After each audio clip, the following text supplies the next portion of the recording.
Vostra. Nous, la principale contrainte des fleurs séchées, c'est que la demande est supérieure à l'offre pour les producteurs, et donc du coup, on peut avoir des problèmes d'approvisionnement. Ça nous permet d'enchaîner sur le problème de l'atelier, parce qu'en fait, dans notre atelier, on a un espace de stockage qui est important, et donc du coup, qui a un coût généré par cet espace de stockage. Alors, il faut deux choses: créer du stock, parce que ça nous permet en fait de garder des bouquets plus longtemps en ligne, alors qu'ailleurs, il manque telle ou telle fleur. Et le deuxième point, c'est d'être proche des producteurs.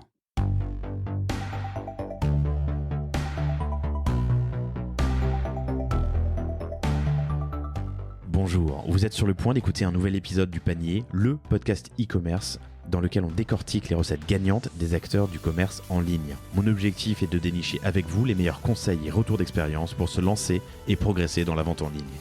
Acquisition, parcours client, outils, plantage, réussite, apprentissage, on abordera ici tous les sujets sans tabou.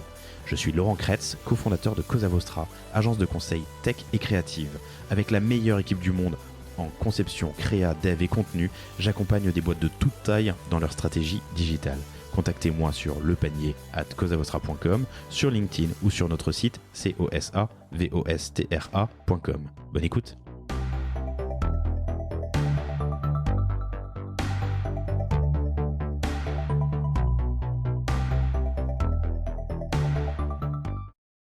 Bonjour à tous, je suis très heureux de vous recevoir aujourd'hui pour ce nouvel épisode du Panier avec Côme Philippi qui est le cofondateur d'ailleurs avec sa femme Elodie de Floret.com, Flowrete.com, Floret.com. Salut Côme. Salut Laurent. Ça va ? Ça va et toi ? C'est la première fois que Côme parle pour Floret, parle publiquement, donc je suis honoré de te recevoir à mon micro. Qu'est-ce que c'est Floret ? Alors Floret, c'est une marque de produits artisanaux spécialisés dans la décoration. On est connu principalement pour nos créations en fleurs séchées, mais on a pour objectif de se diversifier vers toujours plus de produits artisanaux et toujours plus de décoration. Super, Floret, pour les on a pris connaissance en tout cas on a fait connaissance sur LinkedIn suite à un épisode, et c'était juste après ton lancement puisque vous êtes lancé officiellement en mars 2020.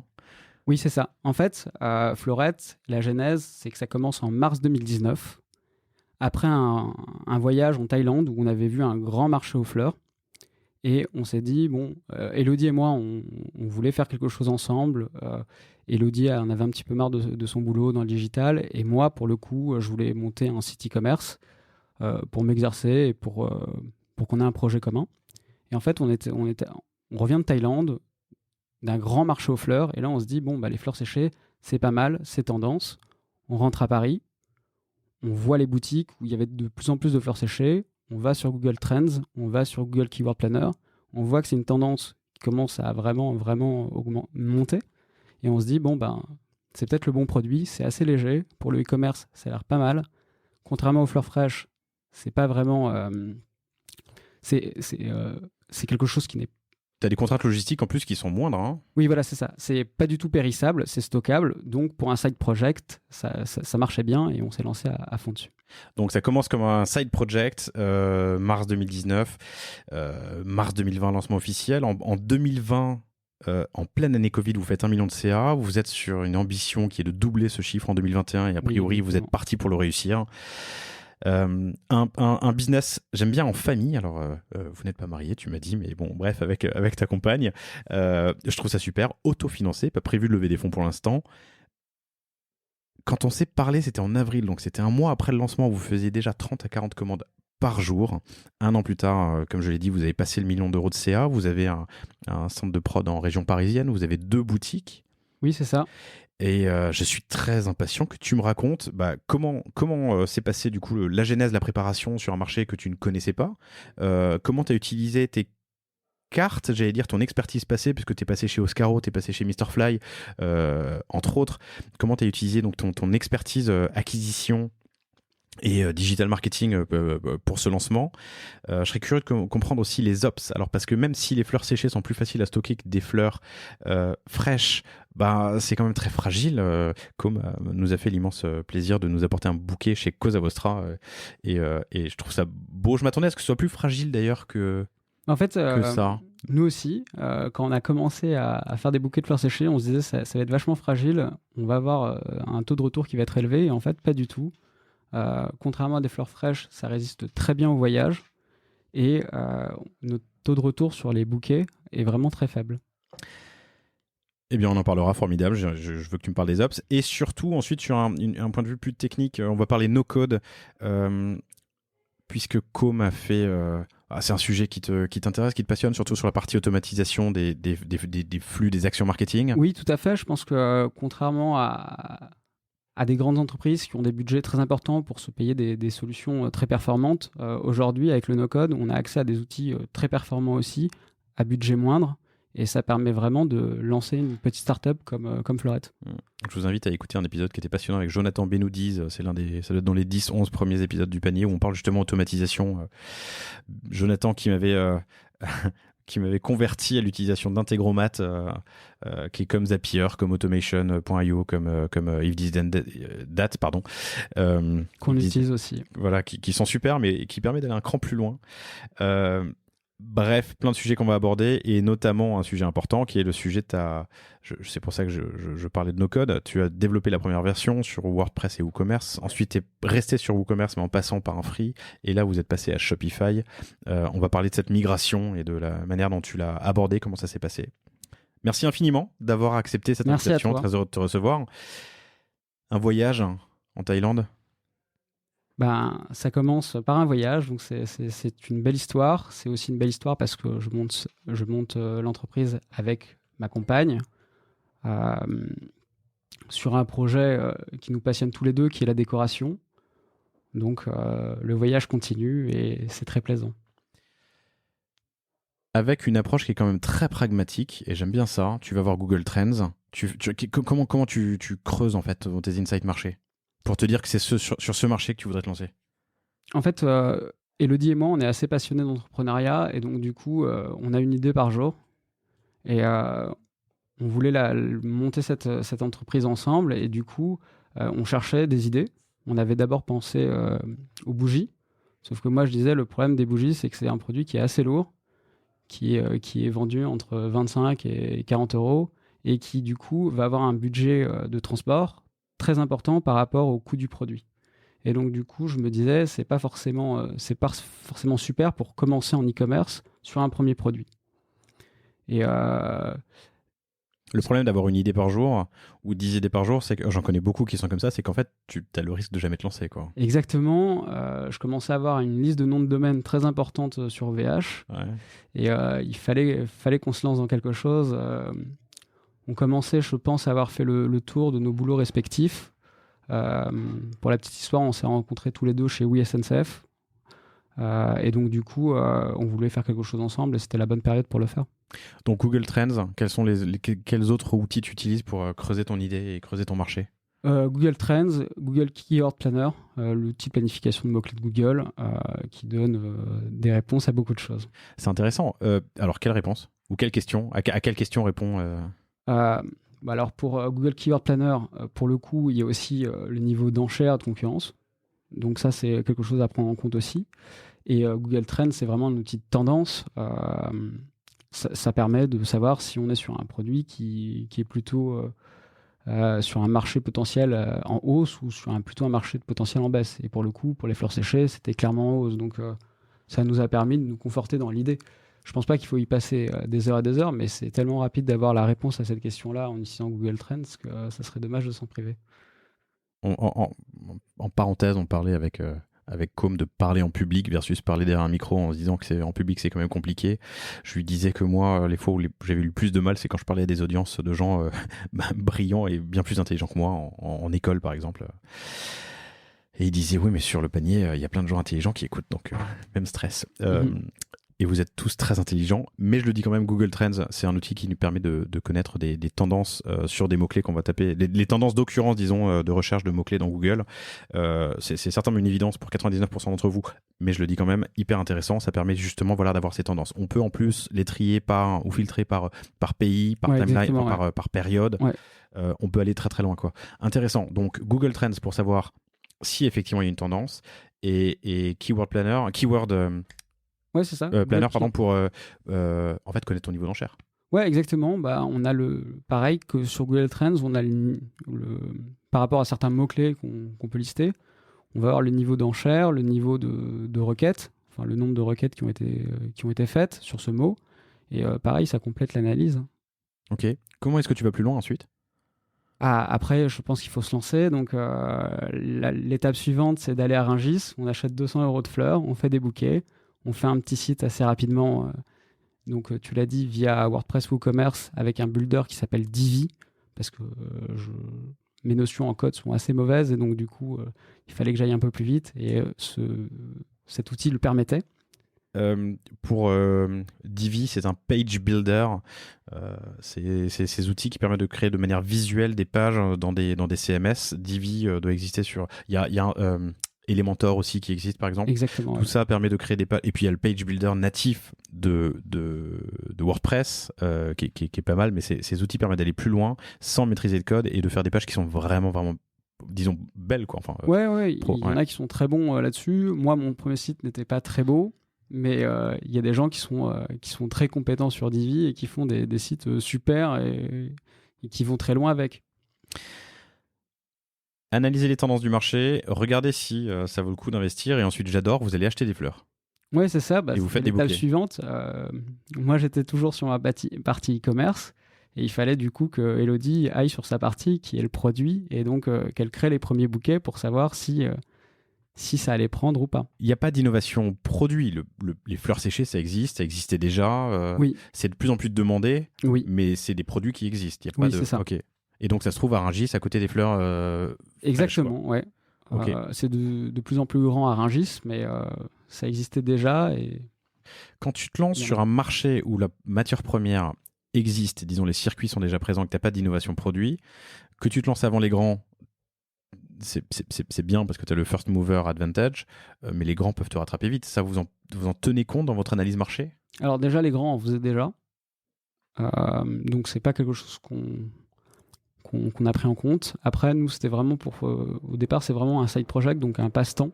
On espère on espère que ça va grossir, mais c'était pas c'est pas pour ça qu'on le faisait en tout cas.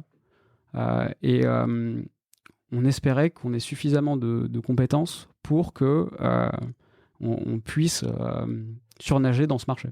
Ok. J'ai parlé de Divi comme un page builder. WordPress et WooCommerce, vous connaissez. WordPress, c'est le CMS et WooCommerce, c'est la surcouche qui permet de rajouter une couche e-commerce. WooCommerce, d'ailleurs, était un plugin développé de manière indépendante et ça a été racheté par Automatic, qui est la boîte qui édite, qui publie en open source WordPress.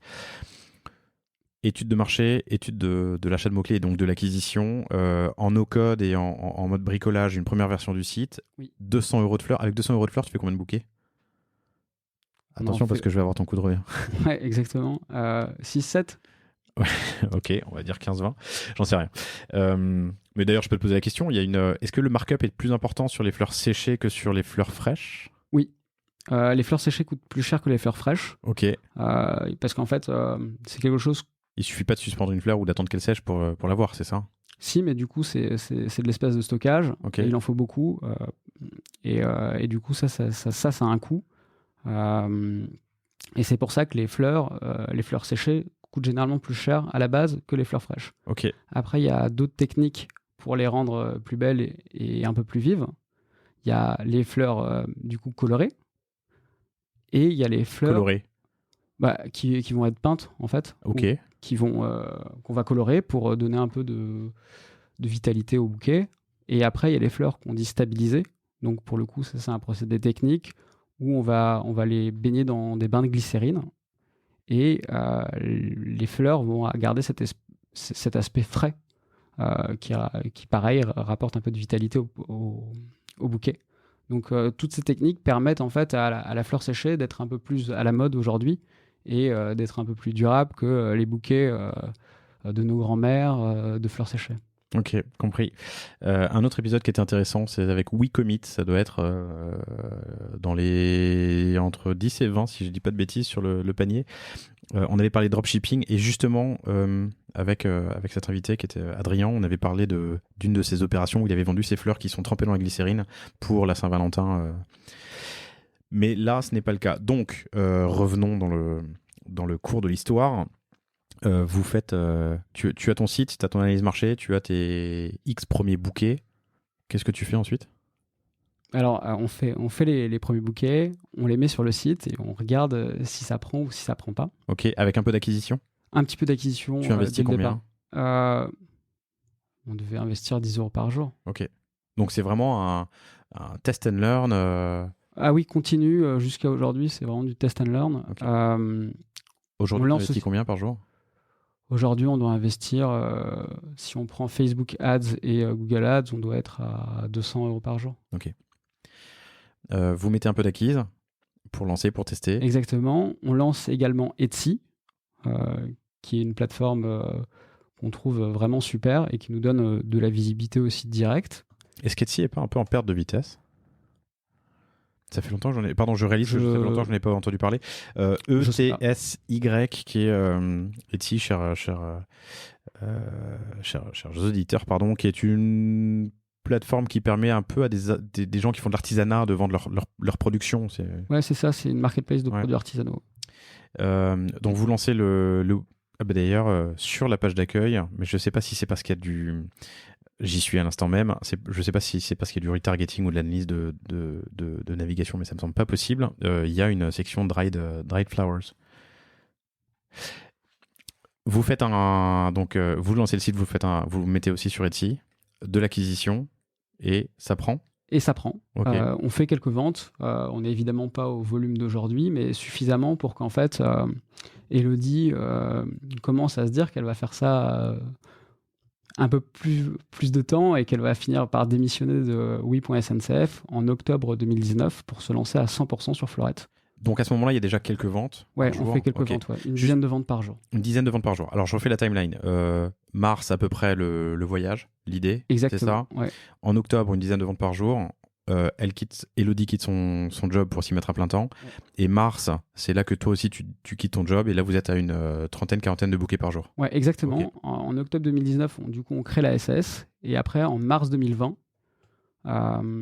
on est en plein dans l'épisode Covid. Moi, je pars de Mr. Fly pour me mettre à 100% sur Fleurette. Entre février et mars, on avait refait le site. Et là, les gens sont confinés chez eux. Ils ont envie de faire plaisir à leurs proches. Et le site explose. Je fais juste une parenthèse, mais on me pose souvent la question. Vous êtes, chers auditeurs, à différents niveaux de maturité, on va dire, business, commerce, retail. Juste pour prendre un peu de hauteur, tu me dis que quand elle quitte son job, vous vendez entre 5 et 10 bouquets par jour. Je vais mettre 50 en moyenne le bouquet. Hein. Je ne sais pas si c'est le cas, mais ça fait quand même entre 5 et 10 000 € par mois. C'est déjà un petit business, c'est cool, quoi. 50 000 € par an de CA au moment où elle décide, Elodie, de quitter son job. À ce moment-là, vous avez tout fait avec vos 4 mains, du coup. Oui, C'est exactement. ça. Rungis pour les fleurs, le WooCommerce que tu as monté toi, l'acquisition, ça s'apprend. Mon point, pardon, excuse-moi, mon point, et là où je veux aller, chers auditeurs, c'est que c'est à la portée de tous, quoi. Et ça peut se faire en parallèle d'un job. Oui, moi, je pense que c'est ça.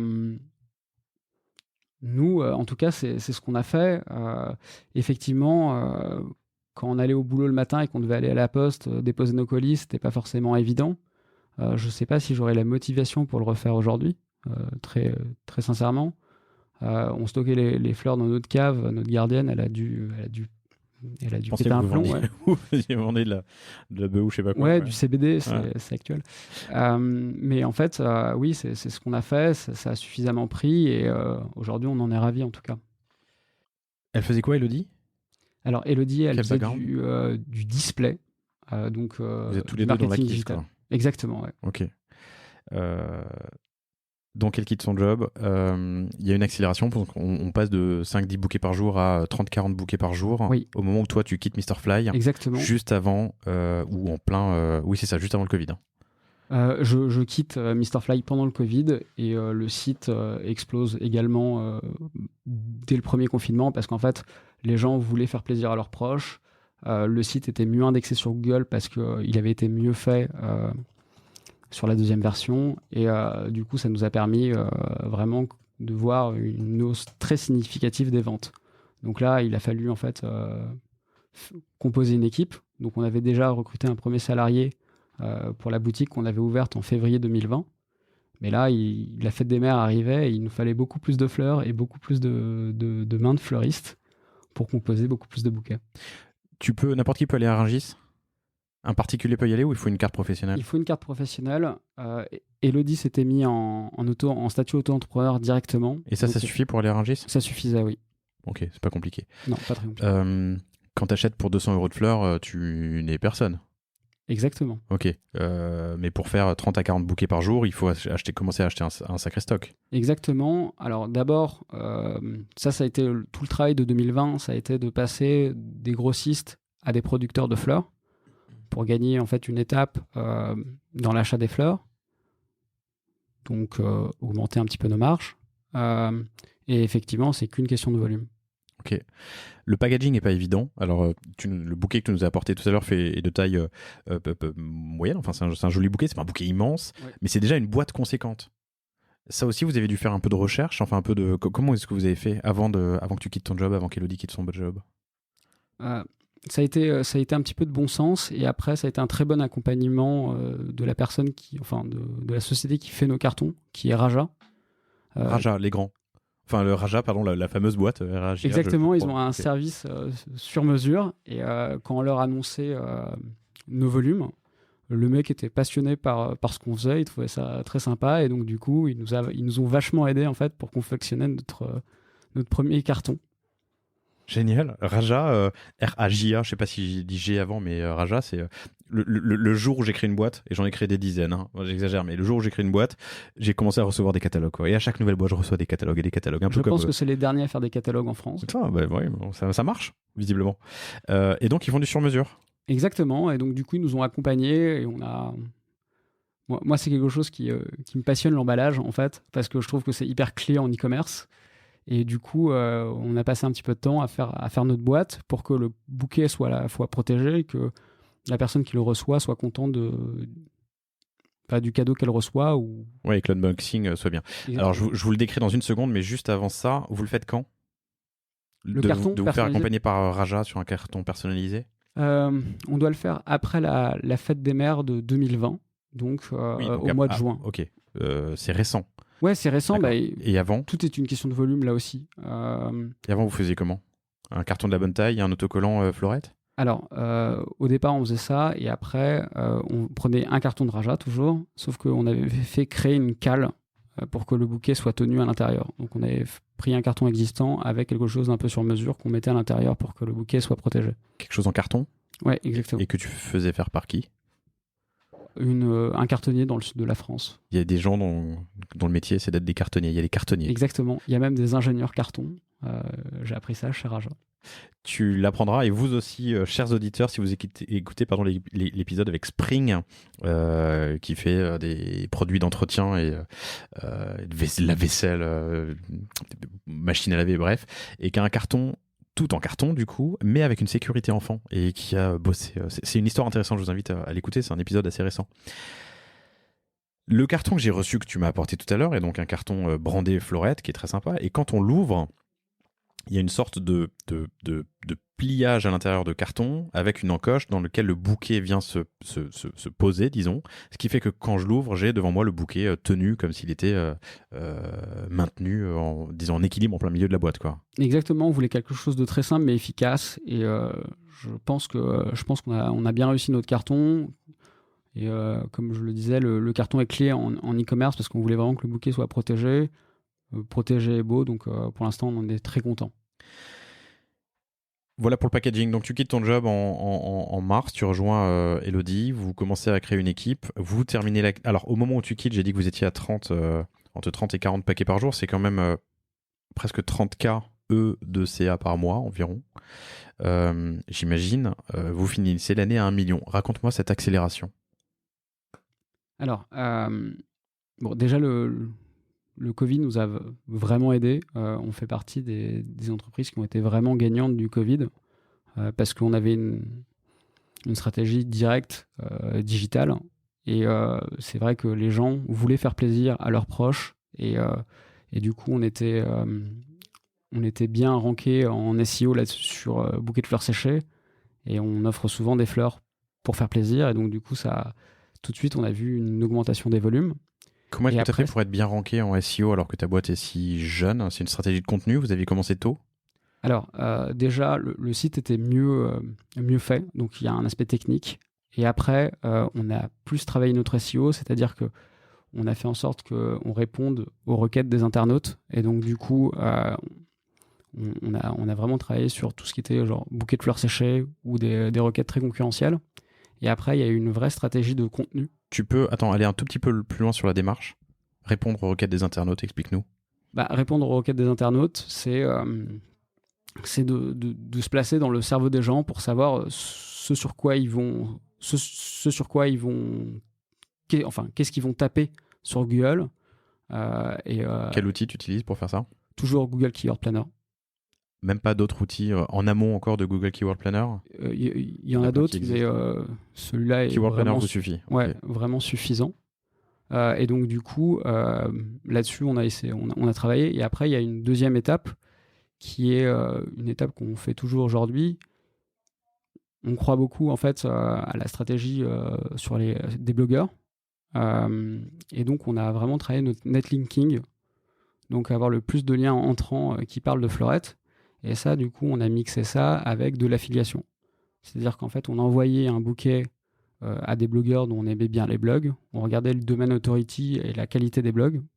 Et après, on leur envoyait un bouquet et on leur disait, si vous voulez être dans notre programme d'affiliation, la rémunération, c'est un CPC plus un pourcentage des ventes. Et ça nous a permis d'avoir en fait beaucoup de liens entrants sur Fleurette. Et très rapidement, en fait, on est passé premier sur la quête bouquet de fleurs séchées. Ok, on va décortiquer un tout petit peu, mais je reprends de la hauteur. Donc le premier point, c'est une stratégie de contenu où il faut que votre site réponde exactement, ou le mieux possible, disons, aux requêtes des internautes. Pour ça, il y a plein d'outils qui existent, mais Google Keyword Planner est une bonne option. Ça vous permet de savoir, par exemple, quand vous vendez des fleurs, que les gens vont chercher fleurs séchées pour ma grand-mère ou idée de bouquet de fleurs, ce genre de choses. Exactement. Ensuite, après ça, stratégie de création de contenu, Oui. et vous créez les pages. Tu as une idée du nombre de pages que vous avez créées, du nombre de sites? C'est des landings? C'est quoi? Comment vous faites? Non, pas du tout. Nous, on a créé un nombre de pages classiques. Non, on s'est basé sur des blogueurs qui avaient des sites existants et ce sont eux qui ont créé en fait. Mais ça, c'est l'off-site. Et sur l'on-site, vous avez. Ah non, sur l'on-site, on n'a pas fait plus de choses Ok. qu'un site classique. Que le site classique. Ouais, exactement. On n'a Bon. pas créé des landing pages Ok. comme on peut le faire en B2B par exemple. Pour Bouquet répondre aux- grand-mère, Ouais. bouquet fête des mères, Non. ce genre de choses. On aurait Ok. pu le faire, on l'a pas fait. On voulait pas non plus que le site soit totalement dilué et qu'il ressemble à un sapin de Noël. Donc, voilà. Ok, c'est bien. Oui, mais tu peux avoir des pages cachées. Oui, on peut avoir des pages cachées, mais je pense qu'en SEO, Google n'aime pas trop et donc du coup, on n'avait pas forcément intérêt à le faire. Ça aurait dilué le poids de la page. Google sait. Enfin, ça fait partie du.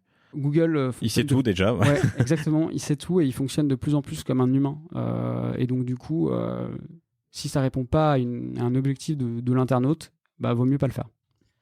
On l'a abordé à de nombreuses reprises sur ce podcast. Mais il faut vraiment se mettre à la place de l'utilisateur final pour comprendre exactement. comment Google pense.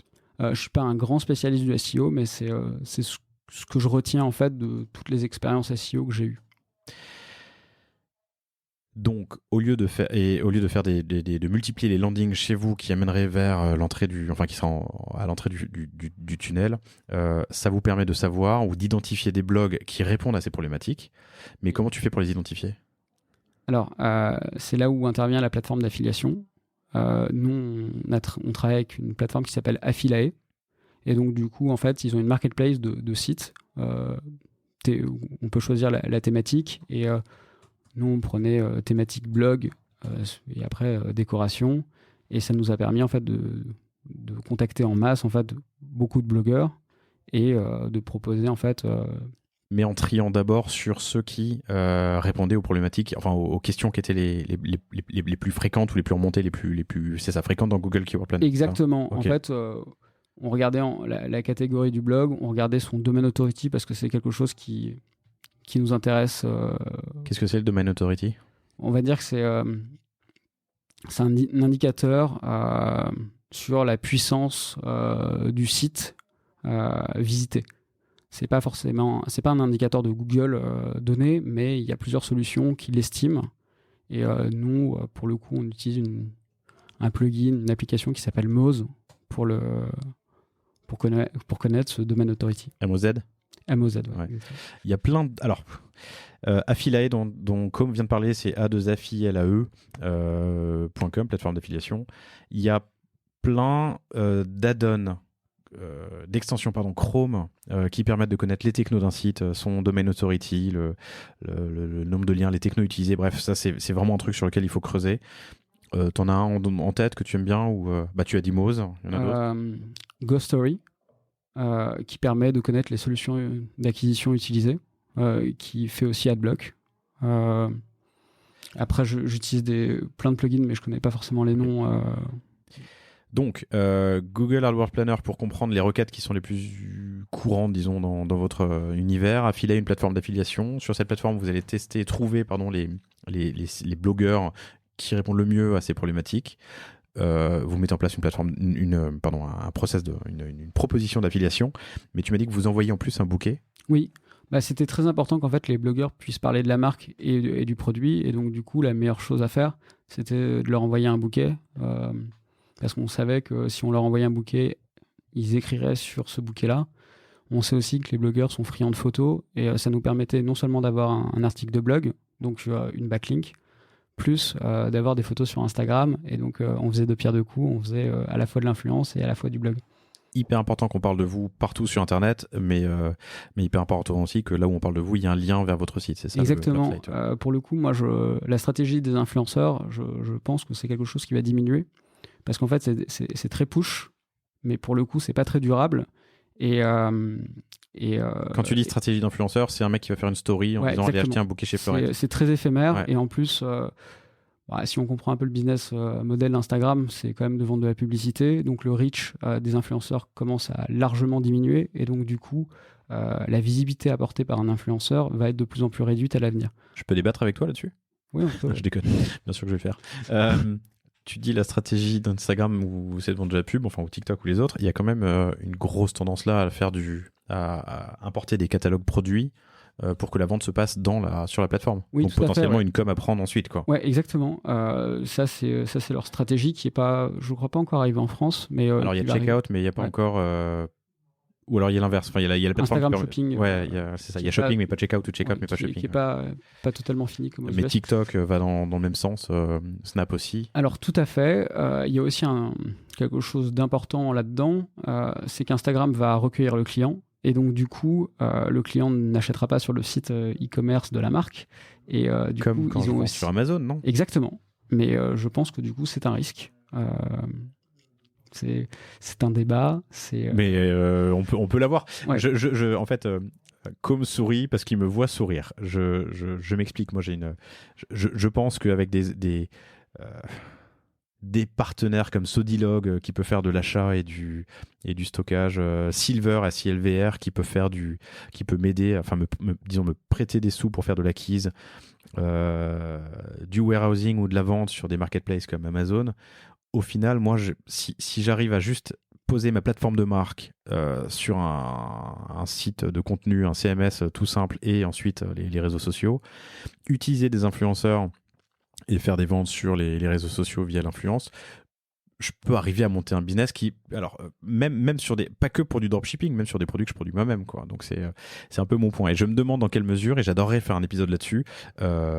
Chers auditeurs, n'hésitez pas à me pinguer, mais la réinvention du téléachat 20 ans après, on est déjà en plein dedans, hein, mais il y a plein de manières de le faire. Et je me dis que voilà, cette approche du e-com, même pour des produits que je produis moi-même et pas du dropshipping, existe aussi. Je suis d'accord avec toi. Je pense juste que c'est mettre la main dans un engrenage qui est... on n'a plus aucune maîtrise sur le... Exactement, qui est assez fort. Ouais. Et on est dépendant en fait de ces plateformes-là. Amazon, sur certains produits extrêmement bien vendus, a une connaissance client qui est extrêmement forte et peut en fait dupliquer des marques assez facilement. Et donc ça peut être aussi un risque pour les marques. Amazon, je crois que c'est arrivé par le passé... à monter des produits qui en fait étaient déjà vendus à la base par d'autres marques directement. Et donc du coup, pour tout ce qui est artisanal, le risque est assez faible, mais sur des produit Un de gros grande produit consommation, il y a un vrai risque, je pense. On en était à l'influence.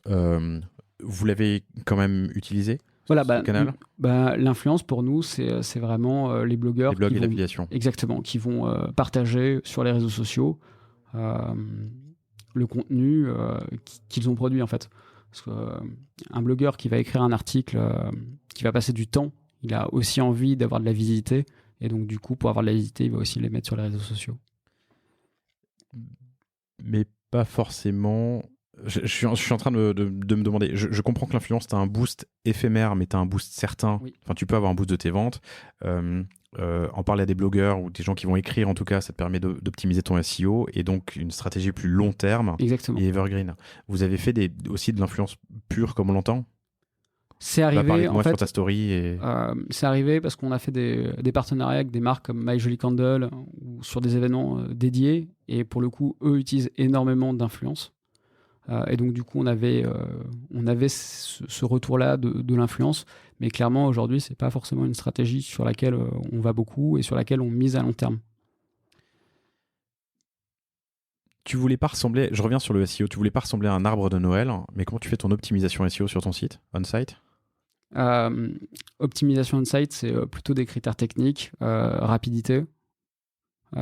Donc là-dessus, faire attention au code et faire attention aussi à ce que les photos ne soient pas trop lourdes. Donc nous, on a toujours une problématique, c'est qu'on veut des photos qui soient très belles, parce que notre produit est assez visuel, et il ne faut pas qu'elles soient trop lourdes, donc il faut qu'on les dégrade un petit peu.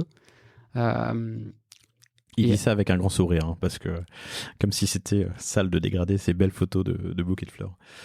C'est quelque chose qui est hyper important. Nous, on est sur le marché du désir.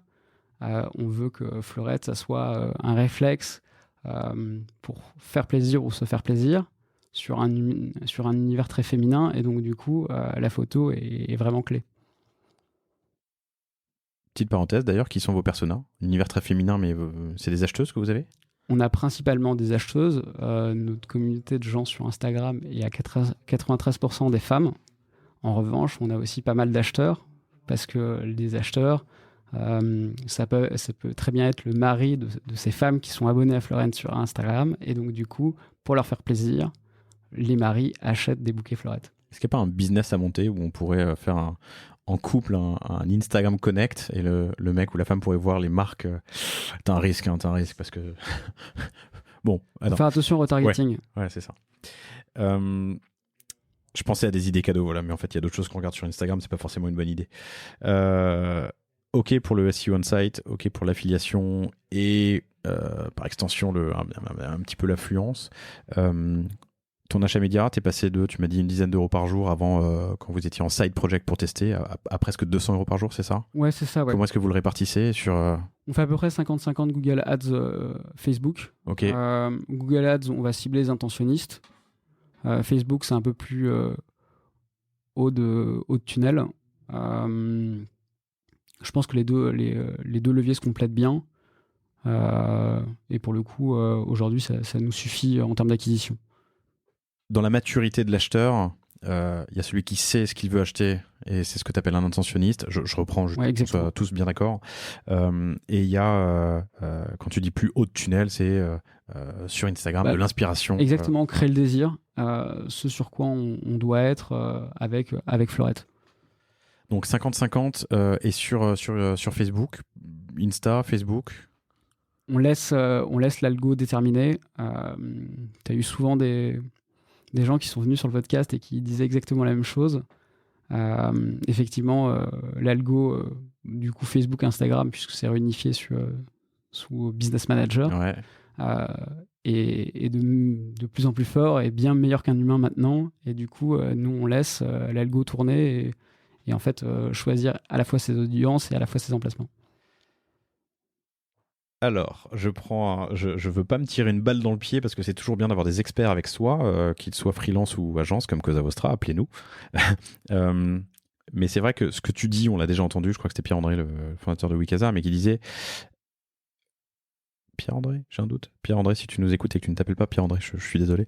Mais qui disait qu'ils avaient avant une ou deux personnes, je sais plus, à temps plein, qui faisaient de l'optime en permanence, des campagnes et qu'en fait un jour ils ont laissé courir l'algo et que ça marchait très très bien, voire mieux. Et c'est ce que tu dis, l'algo est intelligent, quoi. En écoutant le podcast, j'ai fait exactement la même chose. Effectivement, l'algo est bien meilleur, quoi. Je pense que c'est d'autant plus vrai sur des marques assez naissantes où en fait Facebook va permettre une pression publicitaire plus forte sur des gens qui sont relativement affinitaires. Je pense que dans des grandes entreprises, chez un Oscaro ou chez un oui.sncf, cette stratégie-là est peut-être un peu moins vraie parce qu'on va vouloir aller chercher peut-être plus de nouveaux clients et donc pas rajouter une pression trop forte sur les anciens. Pour le coup, pour une marque comme Fleurette, il y a même plus débat. On laisse tourner l'algo. Ok, super. Alors que c'est votre métier. Exactement. À toi et Elodie. Intéressant. Et vous, chers auditeurs de l'enseignement, pour ceux qui souhaiteraient se lancer un jour, on l'a dit tout à l'heure, bouger ses fesses, aller à Rungis pour trouver des fleurs, alors quel que soit votre vertical, mais c'est faisable. Monter un WordPress et un WooCommerce pour la partie e-com. Et du coup, ce qu'on est en train de dire là, c'est que se former, disons, à l'entrée de tunnel, ou en tout cas high level, à la création de publicité dans le business manager de Facebook, est suffisant pour lancer les campagnes d'acquise, quoi. Donc ça c'est vraiment intéressant. Il n'y a pas besoin d'être un expert et de faire 50 MOOC pour y arriver. Non, et comme tu dis, il y a quand même beaucoup de ressources en ligne avec des tutos très bien faits sur Business Manager, sur Facebook ou sur d'autres plateformes. Et je pense qu'aujourd'hui, on a vraiment une quantité d'informations pour monter son business qui est assez impressionnante. SEO, influence, achat média. Pour rester encore un peu sur l'achat média, le social ads, vous avez testé TikTok, Snap, Pinterest? On commence à essayer d'aller un petit peu sur TikTok. Pinterest, ce serait affinitaire pour vous? Pinterest, on l'a un petit peu automatisé parce qu'on a un outil qui permet de mettre des photos dynamiquement sur Pinterest toutes les semaines. Je crois qu'aujourd'hui, on a à peu près 800 000 visiteurs par mois sur Pinterest. Donc, c'est assez important. Et alors, il dit pour ça le en coup, toute c'est modestie, gratuit. mais c'est énorme au bout d'un an, même pas un an. Si, d'ailleurs, on fête la première année. On vient de fêter la première année. Ouais, ça fait un an que vous êtes je là, travaille à 100%. que tu travailles à 100%. 800 000 visites sur Pinterest? Ouais, visiteurs. Par mois? Ouais, c'est ça. Sur votre page Fleurette, sur votre board. Alors, je ne sais pas vraiment comment c'est calculé. Ouais. Je pense que c'est 800 000 personnes qui sont exposées à nos photos sur Pinterest. Et c'est énorme. Et combien de trafic sur Fleurette? Je ne sais pas. Je crois que c'est pas très important. Alors, qu'est-ce qui transforme sur ces 800 000? Je pense que c'est Pinterest, c'est vraiment une plateforme qui est vraiment en amont du tunnel de conversion. Toujours, on est sur cette notion de désir. Et pour le coup, on a essayé de faire un peu de l'ADS sur Pinterest et c'était pas très bien. Donc, je pense que vraiment, c'est vraiment une plateforme en haut de tunnel. Alors, il y a des marques pour qui ça cartonne, hein, mais j'entends ce que tu dis. Et tu as commencé à parler de TikTok. Oui, TikTok, pour le coup, on y croit beaucoup. Le problème de TikTok, c'est vraiment qu'il faut créer du contenu et de bonne qualité. Aujourd'hui, on n'est pas vraiment très outillés et pas assez nombreux pour le faire. Donc, on y va vraiment progressivement. Moi, je pense que c'est la plateforme sur laquelle il faut aller. C'est un peu le nouveau Instagram il y a 6-7 ans et on sait qu'il y avait vraiment une prime à l'ancienneté. C'est beaucoup plus facile de créer des communautés au lancement de ces plateformes qu'une fois qu'elles sont déjà très installées. J'ai reçu chacune de ces plateformes, alors pas encore Pinterest, mais ça ne saurait tarder, mais Snap, Instagram, TikTok. Je vous invite, chers auditeurs, à écouter ces épisodes où on y livre 5, 6, 7, 8 bonnes pratiques à chaque fois pour se faire connaître et développer sa marque, la brand awareness, gérer sa brand plateforme, c'est hyper intéressant. Et je vous les recommande chaudement. SEO, influence, réseaux sociaux, achats médias. Tu as parlé de partenariat aussi avec My Jolly Candle? Oui, c'est ça, My Jolly Candle.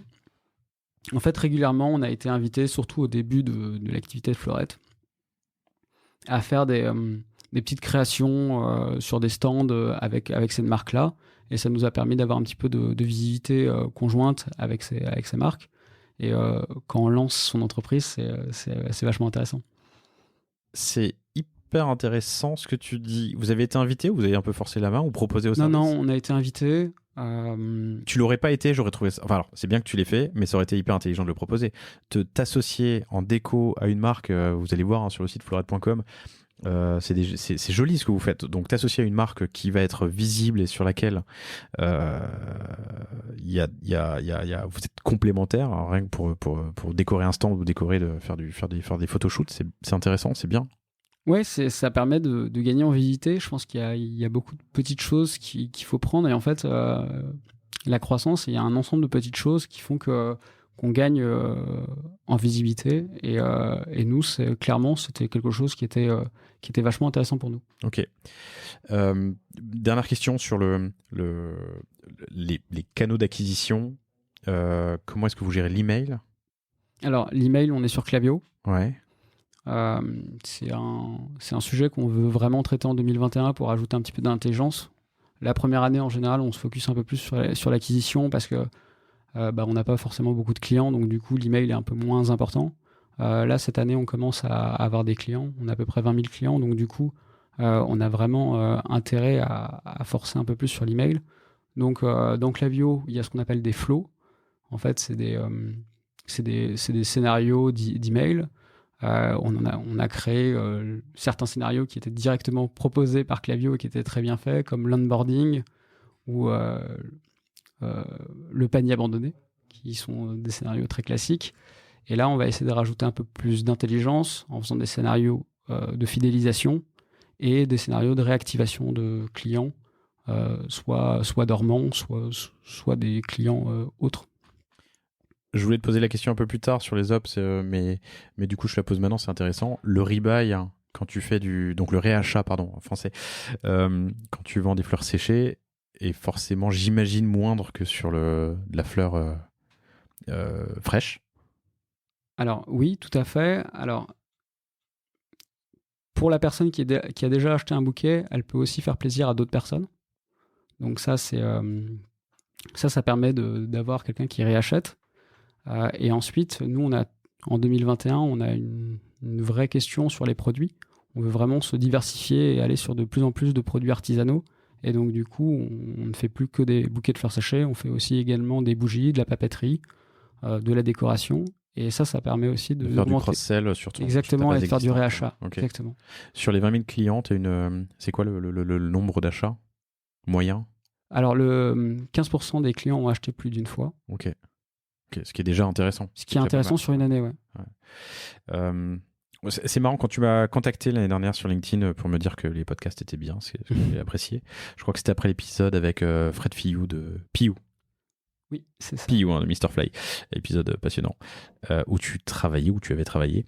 Nous, on venait, c'est marrant, avec ma compagne Elina, on venait d'acheter un bouquet justement de fleurs séchées qui est au bout d'un an. Alors, on s'est lassé du bouquet, mais le bouquet n'a pas bougé. Il est toujours aussi joli, tel qu'il était, tel qu'on le voyait en tout cas dans nos yeux, tel qu'on le percevait quand on l'a acheté. Mais c'est vrai que c'est intéressant. Et du coup, ça donne envie d'en acheter d'autres. Enfin, cette expérience est intéressante. Oui, c'est la première fois que je le faisais. Moi, je pense que les fleurs séchées, en tout cas, c'est un produit qui est amené à rester pendant quelques temps. Pourquoi ? Parce que ça répond à un besoin de décoration, de produits durables, et c'est aussi beaucoup plus responsable que des fleurs fraîches qui sont par nature très éphémères. Qui viennent de l'autre bout du monde et qui meurent en quelques jours. Je pense qu'on parle très souvent de pollution, de plus en plus souvent, à juste titre, et clairement, les fleurs fraîches, c'est extrêmement polluant, et si on faisait le ratio pollution sur bonheur et nombre de jours que ça procure, ça serait pas forcément un très bon ratio. Intéressant. On a parlé SEO, on a parlé affiliation, on a parlé achat média, on a parlé réseaux sociaux, on a parlé email. Tu me disais aussi, quand on préparait cet entretien, que ton enjeu en 2021, c'était d'en faire moins. Oui, exactement. Ce que je souligne est ironique parce que vous êtes tous les deux, donc Elodie et toi, issus du marketing digital. Enfin, c'est votre expertise depuis longtemps dans des belles boîtes. Tu laisses faire l'algo de Facebook et l'année prochaine, tu vas en faire moins. Dis-nous en plus. Exactement. Nous, on pense que là où on doit s'améliorer, c'est sur des choses qu'on ne maîtrise pas. Aujourd'hui, une des choses dont on est le plus fier, c'est d'avoir composé une vraie équipe de gens extrêmement talentueux, mais qui venaient d'un univers qui était totalement différent du nôtre. Donc aujourd'hui, on est 14 chez Fleurette, donc il a fallu recruter. Il y a aussi le fait que tout ce qui est gestion financière de l'entreprise, tout ce qui est gestion de la trésorerie, gestion du stock, plein de tâches annexes qu'on n'a jamais maîtrisées dans nos boulots précédents, on est obligé de les faire, et ça nous prend beaucoup de temps, et c'est ce sur quoi on doit s'améliorer. Donc il fallait qu'on automatise le plus possible notre marketing pour se laisser le plus de temps possible à des choses qu'on ne maîtrisait pas forcément. Avec quel type d'outils et quel type d'action ? Et alors c'est là qu'il y a pas mal d'outils qui nous permettent de rajouter un petit peu d'intelligence et d'automatisation, notamment les outils no-code. Nous par exemple, on est friand de Integromat, que tu connais, et de Airtable, pour nous permettre en fait d'avoir des apps qui soient vraiment sur mesure par rapport à nos besoins et qui nous permettent de gagner du temps. Et ça, tant sur l'admin et la gestion de la boîte que sur le marketing. Ouais, exactement. Quel type d'action tu veux automatiser en marketing ? Alors typiquement, en marketing, tout ce qui est CRM, on va créer des listes d'emails en fonction de commandes qu'on a historisées sur Airtable. Donc on va créer des scénarios qui vont imbriquer en fait notre site Shopify, Airtable, puis Klaviyo pour shooter les emails. Donc ça nous permet de rajouter un peu d'intelligence et d'automatiser les actions email. Donc tu fais de l'automatisation d'email avec de l'intelligence à partir d'outils qui sont disponibles sur étagère et que n'importe qui pourrait utiliser. C'est pas si compliqué que ça, quoi. Et beaucoup moins compliqué qu'un Google BigQuery ou des outils un peu plus complexes qui sont utilisés dans des entreprises un peu plus grosses et plus matures. Ok, intéressant. Pour rester sur la partie outils, et c'est un dernier point sur ce sujet que j'aimerais aborder qui est important. Première version sur WordPress plus WooCommerce avec un thème que tu prends sur étagère et que tu customises. Deuxième version WordPress WooCommerce avec un free pour faire un WooCommerce sur mesure. Et là, vous avez migré sur Shopify. Raconte-moi un peu ce qui a motivé cette migration. Alors, en fait, on s'est posé sur les avantages et les inconvénients de chacune des solutions. Et on a choisi Shopify pour plusieurs raisons. Je trouve que c'est beaucoup plus stable. Et cette stabilité, elle vient du fait que la solution est auto-hébergée et aussi que c'est de la techno qui est propriétaire. C'est-à-dire qu'en fait, il n'y aura pas de problème de compatibilité avec des plugins, des thèmes ou des versions de WordPress.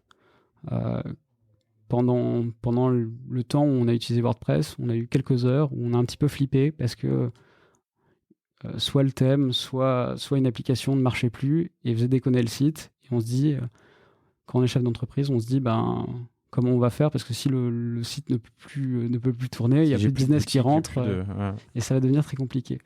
Et donc ça, c'est quelque chose qui nous a motivé à aller sur Shopify. Après, il y a d'autres raisons. Je trouve que les apps sont de très bonne qualité. Shopify va aussi à l'essentiel sur tout ce qui est e-commerce. La connexion avec les outils Google et Facebook est très bonne. Bien meilleure que sur WordPress. À condition de rester dans les clous, non ? Exactement. Il faut, on va dire que Shopify va faire 90% des problématiques e-commerce. Après, sur les 10% restantes, ça devient plus compliqué. Nous, on avait de la chance d'être dans les 90%. C'est un trade-off qu'on doit faire et qu'on recommande souvent nous à nos clients, c'est que y a des centaines d'apps qui existent sur l'App Store Shopify. On appelle ça des apps, hein. Ouais, c'est ça. Qui sont ultra puissantes, interconnectées les unes avec les autres, mais qu'il ne faut pas vouloir ouvrir. Oui, c'est ça, c'est vraiment de la techno propriétaire. Donc, sinon, on part en développement custom et propre. Exactement. Et ça prend du temps. Mais on arrive à faire des choses formidables. Nous, on arrive à faire des choses superbes aussi, même en développement propre. Mais c'est un trade-off qui permet de commencer et de lancer rapidement, de faire cranter son site et de l'armer de plein d'outils nécessaires à faire du bon biz, tout seul. Et, oui. Et sans code, quoi. Pour avoir connu des boîtes beaucoup plus grosses, type Oscaro, ou Oui.SNCF ou Mr. Fly, les équipes techniques sont très importantes. C'est des enjeux qui sont énormes et c'est un coût qui est assez monstrueux. Donc franchement, je trouve qu'on arrive à faire une très grosse partie avec des CMS et des apps ou un petit peu de no-code. Je pense que ça couvre 95% en fait des besoins. Je réalise qu'on l'utilise depuis un quart d'heure, mais no-code, chers auditeurs, pour ceux qui ne l'auraient jamais entendu ce terme, c'est pas de code, no-code. C'est cet ensemble d'outils, de techniques, d'apps, d'outils en SaaS qui permet de faire plein de choses sans avoir à coder, ce qui, il y a 10 ans, était tout simplement impossible. Il y a 10 ans, quand on montait une startup, il fallait un cofondateur business, un cofondateur technique, voire un cofondateur technique uniquement. Aujourd'hui, on peut faire plein de choses tout seul, et du coup placer ses efforts, ses dépenses, son intelligence peut-être sur d'autres sujets, quoi. Ouais, c'est vraiment ce qu'on pense. Comment s'est passée la migration de WordPress à Shopify? Franchement, c'était excellent. On n'a pas eu de l'historique problème. commande, historique produit. Oui, tout importé, ça a été assez long. Les imports, on a toujours un peu peur de perdre certaines choses en route, mais au final, tout était très bien. Vous étiez sur quel outil d'email, quel CRM avant Klaviyo? Sur Mailjet. Avec WordPress? Avec WordPress. Donc vous êtes passé de Mailjet WordPress, enfin WooCommerce, à Shopify Klaviyo? Exactement. Ok. Est-ce que tu as des conseils à donner sur une migration? Est-ce qu'il y a des moments, des écueils? Alors, ce qui est clé, c'est de bien choisir son agence ou de son freelance. Ouais. Je pense qu'il y a un principe de proportionnalité. C'est-à-dire qu'il faut regarder la taille de son entreprise et la taille de la personne ou des personnes qui vont prendre le besoin et réaliser votre nouveau site. Parce que si vous allez vers un freelance alors que vous êtes une société déjà implantée, vous prenez un risque. Alors que si à l'inverse, vous allez sur une boîte, une agence qui est vraiment très importante et que vous êtes un petit site, là aussi vous prenez un risque parce qu'en fait, vous n'allez peut-être pas être bien traité par l'agence parce qu'elle aura tout simplement des projets plus importants que le vôtre. Donc ce principe de proportionnalité est quelque chose qui t'anime, qui m'anime et que tu recommandes, ouais. que je ne partage pas forcément, mais je te laisse en tout cas à ta croyance. Donc vous avez fait le choix de trouver des partenaires qui étaient à votre taille. Exactement. Ouais. Pour qu'il y ait ce je dis pas que la grosse agence ne fera pas bien son travail, mais je dis juste que c'est un risque. Ouais. Ou en tout cas un enjeu. Mais dans le choix du partenaire, je pense qu'en tout cas le conseil que tu peux donner, parce qu'on en discutait quand on se parlait la semaine dernière, c'est penser le futur aussi, parce que la bonne taille d'agence ou de partenaire aujourd'hui n'est pas forcément celle que tu auras demain quand ton business a doublé et en termes de bande passante. Exactement. Ouais, je pense que c'est clé. Ok, ça peut être un enjeu, quoi. Ouais. Merci, on a fait un très très grand tour, je pense, de l'acquise, du digital. C'est hyper intéressant. Vous avez fait un truc, je reviens un tout petit peu sur les ops et le business, vous avez fait un truc en 2020. C'est quand même une année qui a dû être bien chargée pour vous, parce qu'au-delà de cette croissance, 0 à 1 million en un an et bientôt 2 millions en 2021, on vous le souhaite, vous avez aussi ouvert un entrepôt. Oui. Vous avez recruté 13-14 personnes, c'est ça? Et vous avez ouvert 2 boutiques à Paris, une qui est spécialisée sur le mariage dans le 14e, une au Batignolles qui est plus généraliste, c'est ça, qui est Concept Store. Ouais. Pourquoi? Alors, parce que déjà, on voulait avoir... on venait du marketing digital, donc on n'avait pas au départ pour ambition d'ouvrir des boutiques, mais on voulait rencontrer un petit peu nos clients et avoir en fait le retour des clients en physique par rapport à des bouquets qui pouvaient le voir sous leurs yeux. Le problème d'Internet, c'est qu'on ne peut pas toucher le produit, on ne peut pas le voir en réel. Et donc, du coup, je pense que c'est très important d'avoir une boutique pour prendre la température. Et c'est pour ça qu'on a ouvert notre première boutique qui est dans le 14e, qui aujourd'hui est dédiée plutôt au mariage parce qu'elle est plus intimiste. Et maintenant, on a ouvert une autre boutique un peu plus ambitieuse au Batignolles. Et comme nous, on a pour objectif de se diversifier, de faire une diversification produit, c'est très important de prendre le pouls en fait auprès des clients. Mais quand tu fais venir 20... Alors pour avoir 20 000 acheteurs dans ta base, je ne sais pas combien de personnes sont passées, 200 000 admettons, t'as quand même... J'entends tout à fait ce que tu dis et le contact humain, je pense, est crucial pour pouvoir tester ton positionnement, ton approche, ta plateforme de marque, tes produits eux-mêmes avec tes clients. Mais tu n'as pas de 200 000 personnes qui passent dans ta boutique à Batignolles si tu en as en plus une année de Covid. Mais ça, tu ne pouvais pas le savoir. Comment tu réagis à ce que je te dis? Alors, par chance, cette année, nous, on a été un des acteurs qui a été avantagé par la situation, et je suis vraiment désolé pour ceux qui ne l'ont pas été. Nous, dès que les boutiques étaient fermées, en fait, le digital prenait le pas et augmentait. Et dès que les boutiques sont ouvertes, on peut vendre directement dans les boutiques. Et en fait, ça fait une part qui est non négligeable du chiffre d'affaires. Aujourd'hui, on fait 80% en ligne, 20% dans les boutiques. Sur 2 boutiques. Exactement. Mais qui te coûte un fric fou par rapport à la boutique. En ligne, excuse-moi. Alors pour le coup, on n'aurait pas fait de boutique si on n'avait pas si on n'avait pas maîtrisé nos coûts. Donc on est passé par la ville de Paris pour ouvrir la boutique du 14e. Ok, ça veut dire quoi passer par la ville de Paris? En fait, ça veut dire pas de droit au bail, et du coup des travaux qui ont été relativement faibles. Pas de droit au bail? Ouais. Ça veut dire quoi? C'est-à-dire qu'il n'y avait pas de porte. Ok. Donc du coup... Mais une loc quand même? Ouais, une loc quand même, ouais. À loyer relativement modéré. En fait, la ville de Paris, elle veut dynamiser les quartiers. Et donc, du coup, on a présenté un dossier. Le dossier a été accepté. Et du coup, on a pu ouvrir notre première boutique. Pareil dans le 17e ou c'est une autre... Non, dans le 17e, c'était pour le coup quelqu'un qu'on connaissait. Ok, alors restons juste là-dessus un instant. Sur la boutique du 14e, quel est le dispositif auquel il faut postuler, candidater? Alors, je ne me rappelle plus du site exact, mais... Tu as le nom du dispositif? Non, mais on pourra le mettre si tu veux dans les commentaires. On le mettra dans les commentaires ou dans la description si on le retrouve, mais c'est hyper intéressant ça. Et donc la ville, en même temps c'est logique, pour favoriser, créer des vies de quartier, il faut des petits commerces. Voilà, donc elle encourage des petits commerces et quelle meilleure idée que de se tourner vers toutes ces startups des NVB digital, mais qui sont maintenant omnicanal, pour leur proposer d'ouvrir des boutiques. Intelligent, ok, je comprends.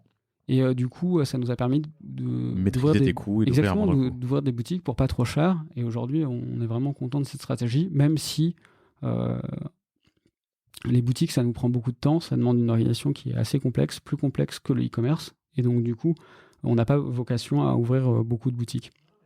Donc là, c'est un peu une opportunité. Vous avez saisi cette opportunité dans le 17e. En fait, au départ, on ne pensait pas avoir une telle croissance cette année. Donc, du coup, on avait ouvert cette première boutique pour préparer les commandes et pour créer les bouquets. Et en fait, très rapidement, on s'est rendu compte que ce n'était pas forcément une bonne option et qu'il fallait qu'on ait aussi un lieu de production qui, pour le coup, est en région parisienne et qui permet de gérer tout ce qui est e-commerce. Alors, 80% de ventes en ligne, 20% dans les 2 boutiques, dont une qui est branchée mariage. Oui. Ça a dû être compliqué cette année, en plus. Avec le recul, vous les avez ouvertes quand, les boutiques? Alors, on a ouvert la première boutique en février 2020 et la deuxième, on l'a ouverte donc au moment où tu quittes Mr Fly. Oui. Et juste avant le Covid. Juste avant le Covid, oui. Ok, et la deuxième? Oui, le timing n'était pas forcément bon, mais on ne pouvait pas le savoir. La deuxième, on l'a ouvert en janvier 2021. Donc là, pour le coup, on savait qu'il y avait le Covid. Toute neuve dans le 17e. Mais on a pris le risque, parce qu'on avait une bonne opportunité. Avec le recul, est-ce que tu referais la même chose? Je ne pouvais pas connaître les éléments, je ne pouvais pas connaître la croissance d'entreprise, donc oui, je referais la même chose.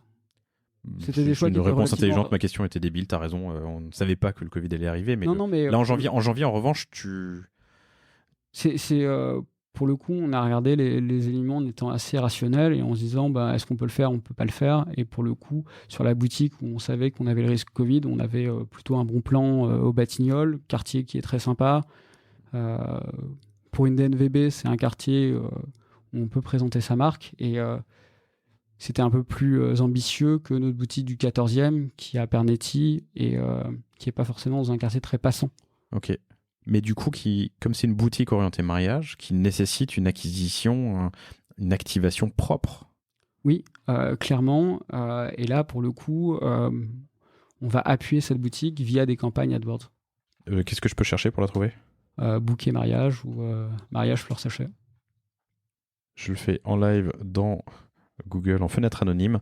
Petit tip, je pense que je l'ai déjà dit ici, mais se mettre en fenêtre anonyme évite d'avoir des résultats influencés par mon historique de navigation sur Google. T'es en stress là ou pas? Ouais, un petit peu, parce que le budget n'est pas très important, surtout en ce moment, et donc du coup... roulement de tambour, 4e lien, 3e lien sur les résultats de recherche. Donc très bien. Et ça typiquement, ça peut m'amener vers là-dessus, tu peux avoir un call to action vers la boutique. Okay. Ouais, exactement. Dernier point, et puis après je te libère. J'aime bien. Monter un entrepôt là-dessus, est-ce que tu as des tips? Est-ce que c'est quelque chose de particulier? On n'est pas dans le frais. En fait, ce qui est génial dans ton business, c'est que ça doit être traité avec attention et précaution, mais tu n'as pas du tout de chaîne de froid à respecter. Non, pas du tout. Je pense qu'on n'aurait pas du tout pu faire un side project en fleurs fraîches, clairement. Nous, la principale contrainte des fleurs séchées, c'est que la demande est supérieure à l'offre pour les producteurs, et donc du coup, on peut avoir des problèmes d'approvisionnement. Ça, c'est une contrainte, et ça nous permet d'enchaîner sur le problème de l'atelier, parce qu'en fait, dans notre atelier, on a un espace de stockage qui est important, et donc du coup, qui a un coût généré par cet espace de stockage. Si la demande est supérieure à l'offre et que du coup, le marché est tendu, et que, autre partie de l'équation, toi, tu es sur un produit qui n'est pas périssable et que tu peux stocker, est-ce que tu stockes? Oui. Est-ce que tu crées du stock par sécurité? Oui, on crée du stock, oui. Ok. Alors, il faut deux choses. Créer du stock, parce que ça nous permet, en fait, de garder des bouquets plus longtemps en ligne, alors qu'ailleurs, il manque telle ou telle fleur. Okay. Et le deuxième point, c'est d'être proche des producteurs. C'est-à-dire que plus nos volumes augmentent, plus on va être favorisé par les producteurs, et ça, c'est vachement important. Oui, parce et tu as un plus grand poids dans la négo si besoin. Exactement. En tout cas, tu as une vraie relation. Exactement. Où sont les producteurs de fleurs séchées? Alors nous, on se fournit principalement en Espagne et en Italie. Ok. Est-ce que c'est parce qu'il fait plus chaud là-bas? Rien à voir? Il y a plus de fleurs, j'en sais rien. Et eux se produisent où? Se fournissent où, pardon? Ah bah eux, ils produisent, ouais. Sèchent et... Exactement. Ok. Super, c'est évident d'avoir des fleurs qui viennent de l'autre bout du monde en avion réfrigéré. Ok. Intéressant. J'étais en train de me faire le parallèle dans ma tête avec les stocks de pétrole où on stocke quand il est bas pour le vendre quand il est haut, ou en tout cas pour hedger son risque. Formidable. C'est quoi tes enjeux sur l'année qui vient? Alors l'année qui vient qui est bien entamée, on est en avril. Je pose cette question depuis 3 mois, mais est-ce que donc déjà ton objectif, tu m'as dit, c'était de doubler ton CA en 2021 versus 2020, c'est-à-dire faire 2 millions. Ouais, ça c'est l'enjeu de business. Okay. Et alors pour y arriver, on a un enjeu sur la diversification produit. C'est pour ça qu'on ne dit pas qu'on est un site de fleurs séchées. On dit qu'on est une marque qui crée des produits artisanaux de décoration. Donc pour le coup, on s'est diversifié. On est allé sur du do-it-yourself, on est allé sur le végétal via les plantes. On est allé sur la papeterie et sur les bougies. Donc l'idée, c'est vraiment de créer un univers fleurette avec soit des produits qui sont directement créés dans notre atelier, soit via des marques partenaires où on va être en co-création avec ces marques partenaires ou artisans partenaires. Et donc ça c'est un vrai enjeu, c'est cette diversification. Sur le site, par exemple, il y a beaucoup de produits qui sont en rupture de stock parce que en fait, c'est des produits artisanaux. On a une trésorerie qui est relativement serrée, donc on ne peut pas non plus stocker énormément de produits, ça n'aurait pas de sens. Donc on va jouer plutôt sur la rareté, sur des nouveaux produits qu'on crée régulièrement. Et du coup, l'enjeu, c'est vraiment de se diversifier tous les produits. Ok, est-ce que on a parlé principalement de B2C, d'ailleurs presque uniquement de B2C, est-ce que le B2B est un enjeu? Le B2B n'est pas un enjeu. Un objectif. À l'heure actuelle, on va prendre des demandes entrantes. Le problème du B2B, c'est que ça sort un peu du workflow habituel. Il y a souvent des coûts importants sur la customisation ou sur la personnalisation. Et donc, du coup, en fait, on va s'adapter à la marque qui rentre en contact avec nous. Et si c'est intéressant pour nous, on va prendre la demande. Si c'est pas intéressant, on va dire qu'on peut pas le faire. Mais pas de stratégie de test and learn comme vous l'avez fait au début Non, vraiment, il faut choisir ses combats. Nous, le combat, c'est de progresser en B2C et pour l'instant, c'est ce sur quoi on va, quoi. Merci infiniment pour ton temps. Bravo à toi et Elodie pour ce début. Autofinancé jusqu'à présent et oui. Pas prévu de lever des fonds? Non,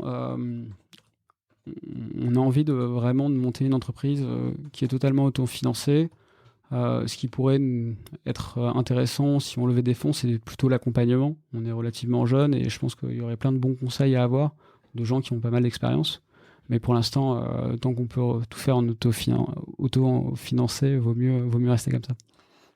Faire 2 millions d'euros au bout de 2 ans en autofinancé avec sa compagne, je vous le souhaite. Hein. C'est évidemment, la levée de fonds n'est pas une fin en soi. Et on le dit souvent sur ce podcast, hein, tant qu'on peut avancer seul, si on n'a pas besoin d'accélération et si on n'a pas besoin juste pour accélérer ou pour combattre la concurrence, c'est super. Com, merci infiniment pour ton temps. Bravo à Elodie et toi et à toute votre équipe pour ce beau début, puisque ça fait à peine 1 an. Et merci à tous, chers auditeurs, de votre fidélité. Salut Com. Salut Laurent, merci beaucoup. Salut à tous. Merci d'avoir écouté cet épisode du panier. J'espère qu'il vous a plu. Si c'est le cas, et même si ce n'est pas le cas, abonnez-vous pour ne rater aucun épisode, parlez-en autour de vous et laissez-moi un commentaire sympathique sur Apple Podcast, c'est ce qui m'aide le plus à remonter dans les classements. N'hésitez pas non plus à le partager à chacun de vos contacts dans le business. Chaque nouvel auditeur intéressé est une victoire. Si vous avez besoin d'un accompagnement tech et créatif, que ce soit pour votre site internet, votre stratégie de contenu ou d'inbound marketing, n'hésitez pas à me contacter à l'adresse lepanier@causavostra.com. À bientôt.